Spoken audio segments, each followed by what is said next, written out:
Chers amis, bonjour, joie nouvelle de se retrouver sur les ondes de la 100.3, il est 10h30 dans le studio de Christ Radio en ce 9 août 2021. Et nous continuons donc notre réflexion sur l'église corps mystique du Christ. Comme on l'a vu ce matin, alors ce matin je suis désolé pour tous ceux qui m'ont envoyé des questions par SMS auxquelles je n'ai pas répondu. Je vous rappelle, je n'ai pas eu peur de vos questions, je n'ai jamais eu peur d'une question de ma vie d'ailleurs. Et c'est qu'elles sont arrivées un petit peu en retard sur mon téléphone, c'est pour ça que je n'ai pas répondu. Donc n'hésitez pas à envoyer vos questions un petit peu plus tôt si vous voulez, pour être sûr qu'à 11h, dans une demi-heure, elles seront là. Sur ces paroles, on continue donc avec la lettre encyclique de sa sainteté le pape Pie XII, écrit le 29 juin 1943 sur le corps mystique de Jésus-Christ. Il nous dit ensuite, les mystères révélés par Dieu ne peuvent être cause de mort pour les hommes. C'est curieux d'ailleurs qui dit ça. Les mystères révélés par Dieu ne peuvent être cause de mort pour les hommes. On a vu qu'il y a des gens qui se sont séparés de l'Église et qui disent des choses qui sont fausses. Et ensuite, il dit, les mystères révélés par Dieu ne peuvent être cause de mort pour les hommes. Alors j'ai essayé de réfléchir moi sur cette phrase et c'est pour nous faire comprendre que tout ce qui nous est révélé par Dieu, et malheureusement qui n'est pas accueilli par ceux qui ont transformé la parole de Dieu, ne vont plus comprendre que ce que Dieu a révélé est pour notre bonheur. Je vais prendre un exemple, la dévotion mariale. Tous ceux qui, au nom d'une fausse compréhension de la Bible et d'une fausse parole de Dieu, dénigrent la Vierge Marie, perdent quelque chose de révélé qui les aiderait à pouvoir devenir plus spirituels. Les mystères révélés par Dieu ne peuvent être cause de mort pour les hommes. Et c'est pour ça, donc il faut, vous voyez, par rapport à la dévotion mariale, quand les gens disent par exemple que nous adorons la Vierge Marie, qu'à cause de ça on ira en enfer, tout ça, bon, ce sont des bêtises bien sûr, mais c'est gênant de voir que ces gens qui disent avoir l'Esprit Saint puissent dénigrer autant cette femme qui est quand même l'épouse de l'Esprit Saint. Je pense que beaucoup d'entre nous, on sera surpris le jour où on va mourir. Alors les gens vont dire la même chose pour moi, il dit que Père et Marie, qui te dit que toi quand tu vas mourir, tu ne seras pas surpris? Quelque part, on a la chance, nous, d'avoir la parole de Dieu telle qu'elle est enseignée, comme on l'a vu tout à l'heure dans la deuxième épître de Jean, versets 10 et 11, où il dit « Si quelqu'un vient chez vous et n'apporte pas cette doctrine, qu'il soit anathème. Si quelqu'un vient chez vous et n'apporte pas cette doctrine, ne lui dites pas salut, ne le recevez pas dans votre maison. » Et nous, c'est la même doctrine qu'on a depuis, je vous dis, les pères apostoliques, les pères de l'Église, enfin, l'Église catholique n'a pas changé de doctrine depuis 2000 ans. Et donc, on verra, vous voyez, je prends un exemple, la chasteté des religieux. Vous avez des hommes et des femmes sur terre, les religieux et les religieuses, qui acceptent de vivre la chasteté. La chasteté, ça veut dire que ce sont des hommes et des femmes qui aiment tellement Dieu, un commandement de Jésus-Christ, aimer Dieu de tout son cœur, de toute son âme, de toutes ses forces et son prochain comme soi-même. Ben, en aimant Dieu, quand un homme aime une femme ou une femme aime un homme, ils se marient. Ben, on doit d'aimer Dieu quelque part et de se marier avec lui. Et la chasteté, c'est le fait que je m'engage à donner mon corps à celui qui est Dieu. Et je vous rappelle que cet engagement à donner son corps à celui qui est Dieu, c'est la conséquence directe du baptême. Toute personne qui est baptisée s'engage à avoir ses prochains rapports sexuels uniquement dans le mariage à l'Église. Et on voit dans Matthieu chapitre 19, lorsque Jésus-Christ parle du divorce et du mariage, qu'après les disciples, je crois au verset 10, vont lui dire « Si telle est la condition de l'homme envers sa femme, il vaut mieux ne pas se marier. » Tu dis qu'un homme doit vivre avec une femme pour le meilleur et pour le pire jusqu'à la mort, mais si c'est ça, il vaut mieux ne pas se marier. Et Jésus-Christ dit « Tout le monde ne comprend pas de cette manière-là. » Et il y a trois catégories de personnes pour Jésus-Christ qui n'ont pas de relations sexuelles. Premièrement, ceux qui sont nés mal formés. Deuxièmement, ceux qui ont été castrés. Il y a des gens qui sont eunuques dès la naissance. Des gens qui sont eunuques par la main des hommes, ceux qui ont été castrés, et les eunuques volontaires à cause du royaume des cieux. Il y a des gens qui, à cause du royaume des cieux, acceptent de vivre la chasteté. Et n'empêchez pas les religieux et les religieuses, si c'est leur désir, de pouvoir vivre la chasteté. Et ça n'a rien qui est contraire aux saintes écritures, ça n'a rien de contraire à la parole de Dieu, ça n'a rien de contraire aux mystères révélés par Dieu. Et les mystères révélés par Dieu, qui fait qu'il y a des hommes et des femmes qui s'engagent à pouvoir vivre sans relation sexuelle jusqu'au jour de leur mort par amour pour Dieu, ça ne peut être cause de mort pour les hommes. Dans certaines dénominations, on vous dit que la vie religieuse, c'est diabolique. Prenons même des choses encore plus simples. Jean chapitre 20, verset 21 qu'on a lu ce matin, non? Comme le Père m'a envoyé, moi aussi je vous envoie. Pour montrer que les apôtres sont envoyés par le Christ. C'est le Christ qui a envoyé les apôtres. C'est le Christ qui envoie son Église, pas les autres églises. Son Église. son église pour laquelle il est mort, qui est colonne et appui de la vérité. C'est son église. Et dans son église, forcément, il y a des gens qu'on va chasser parce qu'ils disent des choses qui ne sont pas justes. Et donc, comme le Père m'a envoyé, moi aussi je vous envoie. Et donc, c'est l'église qui nous envoie, nous aussi. Quelle est la raison pour laquelle vous avez le devoir de m'écouter, moi, Père Ave Marie, et de croire que ce que je vous dis est vrai? Parce que je suis envoyé par l'église. Le jour où Monseigneur Jean Barga vous dit n'écoutez plus le Père Ave Marie, à ce moment-là, n'écoutez plus le Père Ave Marie. Pourquoi? Parce que l'église est plus importante que moi. Et l'église, c'est elle qui envoie. Et c'est elle qui avoue ou qui désavoue les gens qui sont membres de cette église. Et quand dans l'église, quelqu'un se comporte mal, qu'est-ce qu'on fait? Un prêtre pédophile, on le met en prison. Quelqu'un qui enseigne une fausse doctrine, on va lui demander de quitter l'église ou alors de revenir à la bonne doctrine. Et il y a un ordre dans l'église. Grâce à la hiérarchie qui existe, grâce à des églises qui existent. Donc, et dans Jean chapitre 20, verset 21, comme le Père m'a envoyé, moi aussi je vous envoie. Et ensuite il dit, il souffle sur eux. Il dit, recevez l'Esprit Saint. C'est une Pentecôte. Il dit aux apôtres, recevez l'Esprit Saint. Il ajoute, tous ceux à qui vous remettrez les péchés, ils leur seront remis. Tous ceux à qui vous les maintiendrez, ils seront maintenus. Tu ne peux pas lire la Bible, lire ce passage de Jean chapitre 20, versets 21, 22, 23, sans comprendre que le Christ a soufflé sur ses apôtres en leur donnant l'Esprit Saint et leur a dit « Tous ceux à qui vous remettrez les péchés, ils leur seront remis ». Ce qui veut bien dire que Jésus-Christ a donné aux apôtres le pouvoir de remettre les péchés. Sauf si je comprends mal le français, mais à ce moment-là, expliquez-moi. Jean 20, 23, « Tous ceux à qui vous remettrez les péchés, ils leur sont remis. Tous ceux à qui vous les maintiendrez, ils seront maintenus. » Et les apôtres peuvent remettre les péchés ou maintenir les péchés. C'est la volonté de Jésus-Christ, celui que nous disons aimer et celui que nous voulons suivre. On dit qu'on aime sa parole, mais on aime sa parole, oui ou non? Et il faut que chacun nous soyons capables de répondre. Est-ce que réellement je veux suivre Jésus-Christ? Les mystères révélés par Dieu ne peuvent être cause de mort pour les hommes. Alors, et le plus important, sans doute, et ce qui me fait le plus de mal, moi, par rapport à mes frères non catholiques, c'est le mystère de l'Eucharistie. Jean 6, 53, celui qui ne mange pas ma chair et qui ne boit pas mon sang n'a pas la vie. Je vais manger la chair du Christ où? Je vais boire son sang où? Forcément, à l'église. Je ne peux pas être chrétien sans église. Un chrétien isolé est un chrétien en danger. Et dès que je suis chrétien, je dois entrer dans cette église que le Christ a voulu. Et c'est pour ça que très souvent on dit que l'église c'est quoi? C'est l'assemblée des fidèles qui se réunissent ensemble dans l'église. Et très souvent on confond l'église que le Christ a voulu avec l'ensemble des fidèles qui vont à l'église. Les deux sont l'église. Comme le bâtiment aussi est l'église. Mais à chaque fois, il faut comprendre que ces définitions de l'église sont différentes. Et il faut être analogique et non pas univoque. Quelqu'un d'univoque, c'est quelqu'un qui prend une seule définition et toutes les autres, il ne veut pas en entendre parler. Mais tu n'as pas le choix. Tu es obligé de comprendre que l'église, c'est aussi le bâtiment. L'église, c'est aussi l'assemblée des fidèles qui se réunissent. L'église, c'est aussi le corps mystique du Christ, c'est l'ensemble de tous les sauvés. Et l'église, c'est aussi l'institution de la dénomination. Et maintenant, dans tout ça, il faut mettre un ordre, c'est tout. Donc, et c'est vrai que la chance qu'on a d'avoir l'Eucharistie, c'est quand même le corps à corps avec Jésus-Christ. Et on comprend que si l'Eucharistie est réellement le corps du Christ, ce que je crois, mais on comprend qu'il y a des hommes et des femmes qui vont accepter de vivre le corps à corps avec Jésus-Christ et uniquement avec lui, en faisant ce vœu de chasteté. Et je donne mon corps au Christ et je vis avec l'Eucharistie tous les jours. Alors les mystères révélés par Dieu ne peuvent être cause de mort pour les hommes, je crois que c'est clair pour tout le monde. Ils ne doivent pas non plus rester sans fruits, comme un trésor enfoui dans un champ. Et maintenant, ce qui serait intéressant, c'est quels sont tous les fruits de l'Église?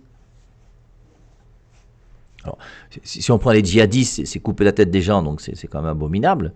Je vous rappelle que c'est des centaines de millions de gens qui ont été égorgés par les djihadistes. Il y a eu un génocide en Inde pendant une durée de 400 ou 500 ans où on a découpé la tête de 80 millions d'Indiens. Il faut lire, lisez l'histoire, vous renseignez-vous, vous allez voir. Donc, il y a des fruits. Le fruit du djihadisme, je crois que tout le monde reconnaît. C'est pour ça qu'unanimement parlant, le monde entier a fait la guerre à Daesh et à Boko Haram et tous ces trucs, parce que ce sont des djihadistes qui forcément n'entrent pas dans une logique normale du respect de l'homme. Quel est le fruit des témoins de Jéhovah?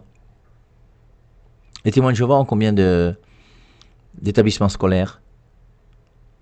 Les témoins de Jéhovah ont combien d'hôpitaux? Combien de dispensaires? Je crois que les témoins de Jéhovah, on peut en prendre d'autres. Hein. Et quelque part, vous voyez, il doit y avoir des fruits. Alors, moi je pense personnellement que ils ne doivent pas non plus rester sans fruits comme un trésor enfoui dans un champ. Alors, le premier fruit, moi je dirais, de l'Église catholique, c'est que l'Église catholique a convaincu et converti l'Empire romain. C'est pas l'Empire romain qui a transformé l'Église, comme disent les gens qui sont séparés de l'Église et qui mentent. C'est l'Église elle-même qui a traversé sa persécution pendant des siècles, par le témoignage des martyrs qui allaient au Colisée et les gens voyaient comment les gens mouraient par amour pour Dieu. Ça a touché le cœur des gens qui se sont convertis au catholicisme. Jusqu'à faire que l'empereur Constantin s'est converti lui aussi à cette religion chrétienne et a permis à l'Église d'avoir pignon sur rue. Et donc l'empereur Constantin a été un homme utilisé par Dieu pour permettre à l'Église catholique de pouvoir s'organiser maintenant et vivre sa foi. Et le successeur de Constantin, enfin le deuxième successeur de Constantin, va interdire les temples romains et les dieux romains et les divinités romaines pour imposer le christianisme. Allez à Rome aujourd'hui et regardez-moi quels sont les habitants de Rome qu'on appelle les Romains qui aujourd'hui font encore des cultes aux faux dieux. Et Rome s'appelle comment aujourd'hui? La ville éternelle. Pourquoi? Parce que Pierre est mort là-bas et que l'Église catholique a son siège qui est là-bas. Premier fruit. Hein. Quel est le fruit je sais pas moi, de l'église de Salah et Samba?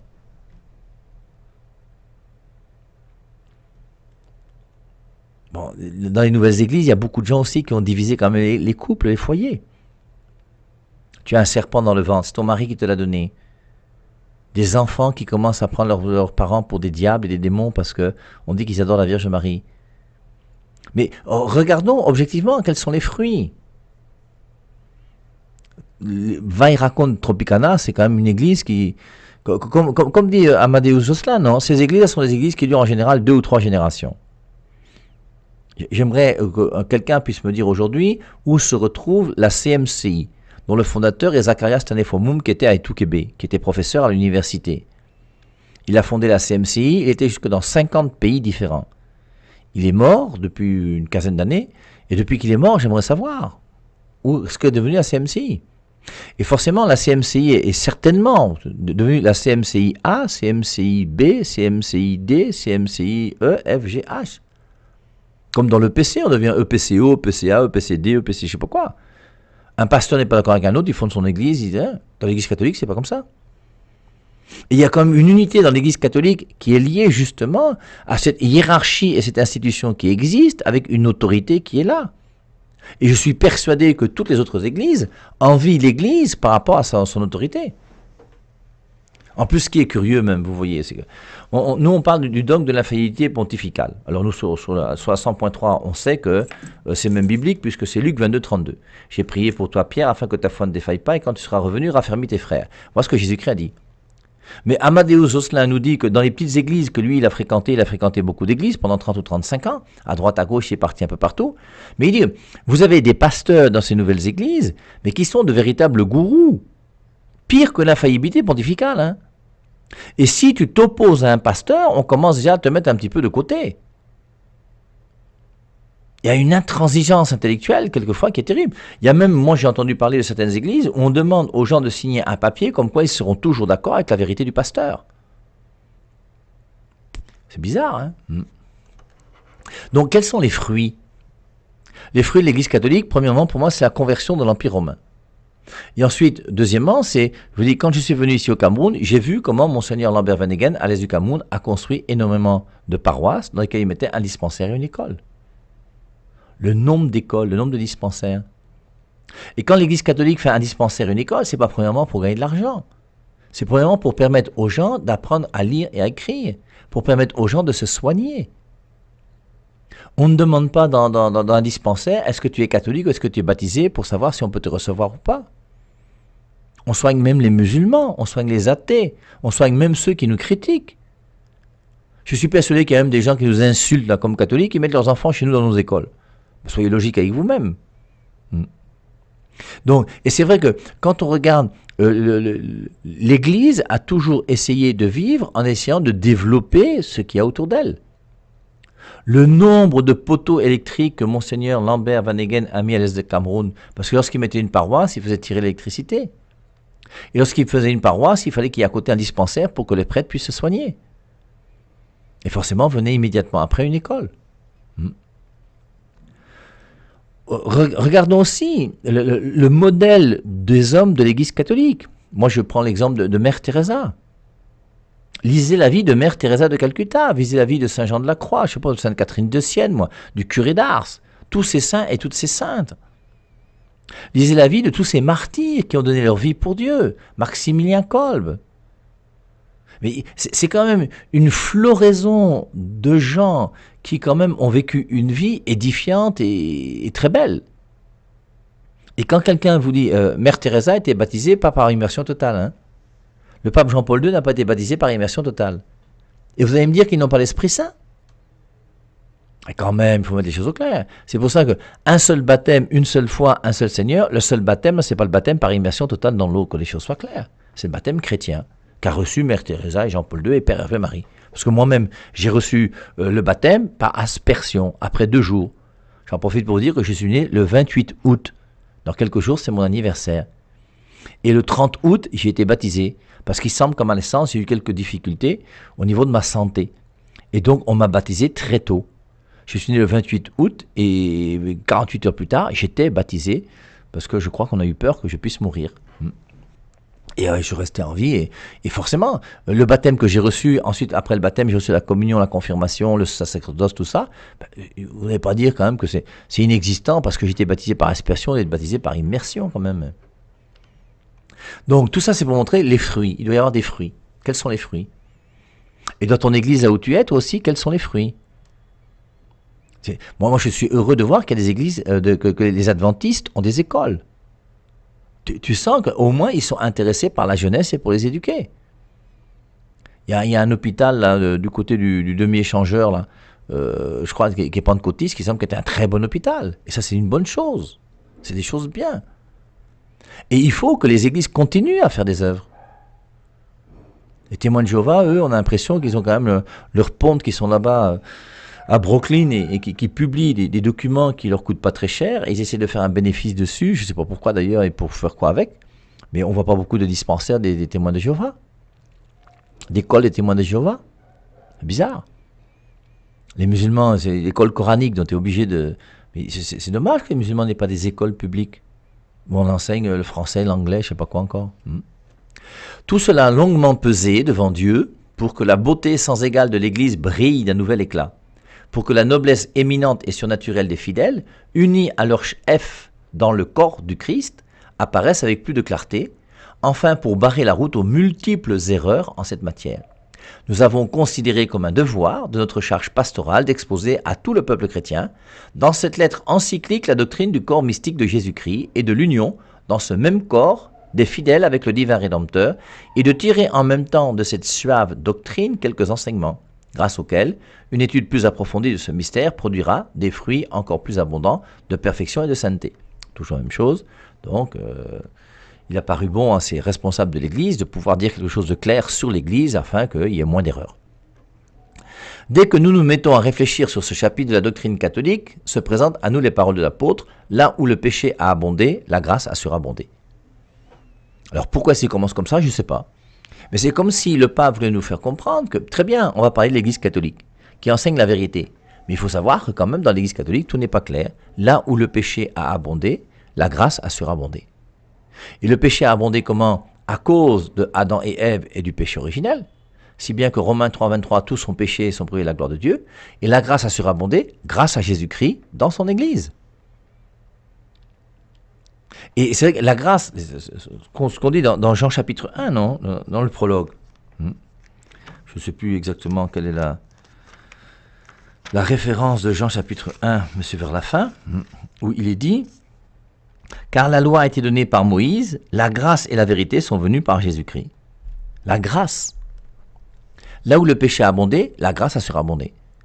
Le péché a abondé à cause du péché originel l'Ancien Testament et tout ce qu'on veut, et la grâce a surabondé dans l'Église et par l'Église.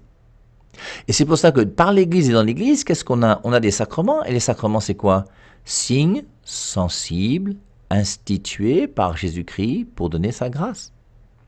Et les sacrements sont des signes qui nous donnent la grâce de Dieu, des moyens voulus par Jésus-Christ pour qu'on ait la grâce. Et ces sacrements sont donnés par qui et par quoi? Par l'Église. C'est pour ça qu'on disait qu'après Dieu, c'est l'Église qui nous a tout donné. Parce que c'est l'Église qui donne le salut, grâce au baptême qui sauve. 1 Pierre 3, 21. Tout le monde sait en effet que Dieu avait placé le Père de tout le genre humain, c'est-à-dire Adam, dans un tel état d'excellence qu'il devait donner à ses descendants, en même temps que la vie d'ici-bas, la vie surnaturelle de la grâce céleste. Donc Adam a une responsabilité énorme. Pourtant, après la chute désastreuse d'Adam, toute la famille humaine, souillée par la faute originelle, donc le péché originel, perdit la participation de la nature divine. Et nous devînmes tous fils de colère. On ne peut plus, après le péché originel, devenir participant de la nature divine. Être participant de la nature divine, c'est ce qui nous est dit dans, je crois, c'est la deuxième épître de Pierre, au chapitre 1, verset 4, « Par elle, les promesses les plus précieuses, les plus grandes nous ont été données, afin que par elles, vous deveniez participants de la nature divine. » On devient participant de la nature divine. On participe à la nature divine. Je vous relis ce que dit le pape Pie XII. « Pourtant, après la chute désastreuse d'Adam, toute la famille humaine, souillée par la faute originelle, perdit la participation de la nature divine. » C'est pour ça qu'il faut que Jésus-Christ vienne comme étant le Sauveur. Et nous devînmes tous fils de colère. Et à cause de ça, bien, on est séparés de Dieu. Ça ne va pas. Romains 3, 23 dira, tous ont péché, sont privés de la gloire de Dieu. Dans Éphésiens chapitre 2, verset 3, il est dit, tous nous étions de leur nombre, nous nous laissions mener par nos passions humaines, nous faisions ce que voulait la chair avec ses ambitions, et de nous-mêmes, nous allions droit au châtiment comme tous les autres. Mais Dieu, dans sa grande miséricorde, a tant aimé le monde qu'il lui a donné son Fils unique. Alors Jean 3,16, que tout le monde connaît. Dieu a tant aimé le monde qu'il a donné son Fils unique, afin que quiconque croit en lui ne périsse pas, mais qu'il ait la vie éternelle. Et après, Jean 3,16, qui est bien connu dans toutes les églises pentecôtistes, nous avons un verset encore plus important qui est Jean 3,17, « Car Jésus-Christ est venu dans le monde, non pas pour juger le monde, mais pour que par lui le monde soit sauvé. » Et Dieu a voulu donc qu'on soit sauvé. Par Jésus-Christ, par son Fils. Et Jésus-Christ n'est pas venu nous juger, mais il est venu pour nous sauver. Mais Dieu, dans sa grande miséricorde, a tant aimé le monde qu'il lui a donné son Fils unique. Alors, on reprend tout le plan du salut, depuis le livre de la Genèse avec le péché originel dans Genèse chapitre 3, et on en vient maintenant à Jésus-Christ qui est venu sur terre, qui s'est incarné et qui nous sauve. Et le Verbe du Père éternel, le Verbe, Jean 1,1, au commencement, était le Verbe. Et le Verbe du Père éternel, poussé par ce même amour divin, prit pour lui, dans la descendance d'Adam, une nature humaine. Ce qu'on appelle le mystère de l'incarnation. Jean 1,14, le Verbe s'est fait chair. Nous ne sommes plus participants de la nature divine, mais Jésus-Christ, lui, va venir participer à la nature humaine.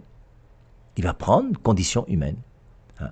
Il va s'incarner, une nature humaine, mais innocente et exempte de toute souillure, afin que de lui, comme d'un nouvel Adam céleste, la grâce du Saint-Esprit découla sur tous les fils du premier Père, et que ceux-ci, privés par le péché du premier homme et de l'adoption de la famille divine, mais devenus par l'incarnation du Verbe, frères selon la chair du Fils unique de Dieu, reçussent le pouvoir de devenir fils de Dieu. Alors, le français de notre pape est un peu compliqué, je ne sais pas si c'est la traduction ou ça vient du latin, mais on comprend ce que ça veut dire. Et on revoit là le plan du salut, avec la venue du Christ qui s'est incarné, forcément Jésus-Christ lui, et on précise, une nature humaine innocente et exempte de toute souillure. Et pour que le corps de Jésus-Christ soit exempt de toute souillure, je vous rappelle, il faut que le corps de Marie soit exempt de toute souillure. Job chapitre 14, verset 4, « Rien de pur ne peut sortir de l'impur. » Et si Jésus-Christ a un corps qui est pur et qu'il est bien sorti de Marie, comme on le dit, c'est que Marie elle-même doit être pure. C'est pour ça que nous sommes obligés de croire que Marie est immaculée dès sa conception pour permettre à Jésus-Christ d'avoir un corps qui est pur. Voilà pourquoi, suspendu à la croix, Jésus-Christ n'a pas seulement réparé les droits violés de la justice du Père éternel, mais il a encore mérité à nous, ses frères, une abondance ineffable de grâce. Là où le péché a abondé, la grâce a surabondé. Et par la croix du Christ, la grâce surabonde. Voilà pourquoi, suspendu à la croix, Jésus-Christ n'a pas seulement réparé les droits violés de la justice du Père éternel, mais il a encore mérité à nous, ses frères, une abondance ineffable de grâce. Et maintenant, cette petite phrase qui est très intéressante pour moi. Ces grâces, il aurait pu les communiquer lui-même directement à tout le genre humain. Toutefois, il ne voulut le faire que par l'intermédiaire d'une Église visible qui grouperait les hommes, et cela pour leur permettre d'être par elle ses coopérateurs dans la distribution des fruits de la rédemption. Le corps mystique du Christ, l'Église, va impliquer ces grâces que Jésus-Christ nous donne en mourant sur la croix. Il aurait pu les communiquer lui-même directement à tout le genre humain. Toutefois, il ne voulut le faire que par l'intermédiaire d'une Église visible. Et l'Église, elle est premièrement visible. L'Église, ce n'est pas premièrement le corps mystique du Christ. C'est l'Église visible que le Christ a voulu pour que les gens puissent recevoir la grâce de Dieu. Là où le péché a abondé, la grâce a surabondé. La grâce a surabondé dans le Fils, qui est le Fils de Dieu, qui est venu par amour pour nous sur la croix, et qui, pour nous sauver, a accepté de payer le prix fort en acceptant de mourir sur la croix. Et en mourant sur la croix, il nous obtient tout. Et toutes les grâces qu'il nous obtient, il nous les obtient, et il veut que nous puissions les recevoir par l'intermédiaire d'une Église visible, qui grouperait les hommes. Et l'Église, c'est premièrement un groupe d'hommes. C'est une institution avec une autorité et une hiérarchie. C'est pas premièrement le corps mystique du Christ qui est gélatineux, qui plane et qui je sais pas quoi encore. Et cela pour leur permettre d'être par elle ses coopérateurs dans la distribution des fruits de la rédemption. Et par l'Église, il veut que nous puissions nous-mêmes coopérer.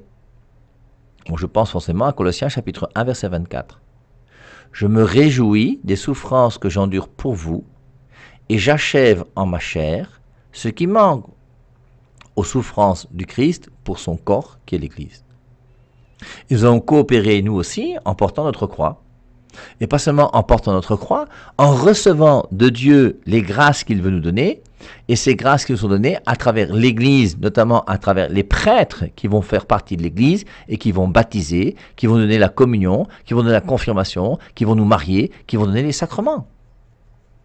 Et les sacrements ont été voulus par Jésus-Christ pour que nous puissions nous sanctifier sur cette terre. Et en même temps que l'Église, par les sacrements, nous donne la grâce de Dieu, l'Église aussi a été voulue par Jésus-Christ pour que l'Église puisse nous donner la parole de Dieu. On a vu ça ce matin, Luc 10, 16, celui qui vous écoute m'écoute. Il ajoute, celui qui vous rejette me rejette. Et j'essaie de vous montrer comment moi, Père Eve Marie, je suis un successeur des apôtres du Christ, comme tous les membres de l'Église catholique. Tout prêtre catholique est un apôtre que vous devez écouter. En se rappelant Matthieu chapitre 23, faites ce qu'ils vous disent, mais ne faites pas ce qu'ils font. Si vous estimez qu'il y a des prêtres qui se comportent mal et qui ont un mauvais comportement, on ne vous demande pas d'imiter le mauvais comportement d'un prêtre, mais on vous demande d'écouter sa parole. Je vous rappelle Matthieu 23, c'est Jésus-Christ qui parle. Il parle des scribes et des pharisiens en disant « Les scribes et les pharisiens sont assis dans la chair de Moïse, faites ce qu'ils vous disent, mais ne faites pas ce qu'ils font. » Et nous avons le devoir d'écouter ces gens qui sont dans la chair de Moïse et puis de faire ce qu'ils nous disent. Et après la chair de Moïse, il y a la chair du Christ. Et aujourd'hui, c'est l'enseignement du Christ qui est donné par des apôtres. Faites ce qu'ils vous disent. Mais si eux ne le font pas, tant pis pour eux. Un prêtre a le droit d'aller en enfer. Un prêtre est faible aussi, il commet forcément des erreurs et des péchés. Aucun prêtre ne peut dire « imitez-moi en toute chose ». Et tous les prêtres qui sont là sont des gens qui se confessent. Mais on ne regarde pas la vie morale du prêtre ou son comportement, on regarde le fait que Dieu a choisi le prêtre pour que le prêtre puisse nous donner la parole de Dieu. Luc 10, 16, celui qui vous écoute, m'écoute. Et c'est en écoutant les apôtres de Jésus-Christ que j'écoute Jésus. Et c'est en acceptant les sacrements de ces apôtres que je reçois la grâce de Dieu. Premièrement par le baptême, la grâce qui sauve. Ensuite par l'Eucharistie, le corps à corps avec Jésus-Christ. Jean 6, 56 je crois. Celui qui mange ma chair et boit mon sang demeure en moi et moi en lui. Et par l'Eucharistie, Jésus-Christ vient demeurer en moi. Et quand il demeure en moi, c'est pour que je demeure en lui. Et je vis cette relation amoureuse avec lui à travers tous les sacrements qu'il me donne. Et ces sacrements m'aident à mener une véritable vie chrétienne. Donc je vous relis, c'est grâce de la mort du Christ sur la croix, c'est grâce il aurait pu les communiquer lui-même directement à tout le genre humain, toutefois il ne voulut le faire que par l'intermédiaire d'une Église visible, et j'insiste, qui grouperait les hommes, et cela pour leur permettre d'être par elle ses coopérateurs dans la distribution des fruits de la rédemption. L'Église est une institution qui implique une adresse, qui implique un numéro de téléphone, qui implique des gens qu'on peut voir, concrets. L'Église n'est pas premièrement le corps mystique du Christ. L'Église est premièrement une institution voulue par Jésus-Christ qui donne sa grâce aux hommes. Voilà personnellement ce que je pense et ce que semble dire d'ailleurs cette encyclique du pape lorsqu'il dit qu'il ne voulut pas le faire autrement que par l'intermédiaire d'une Église visible.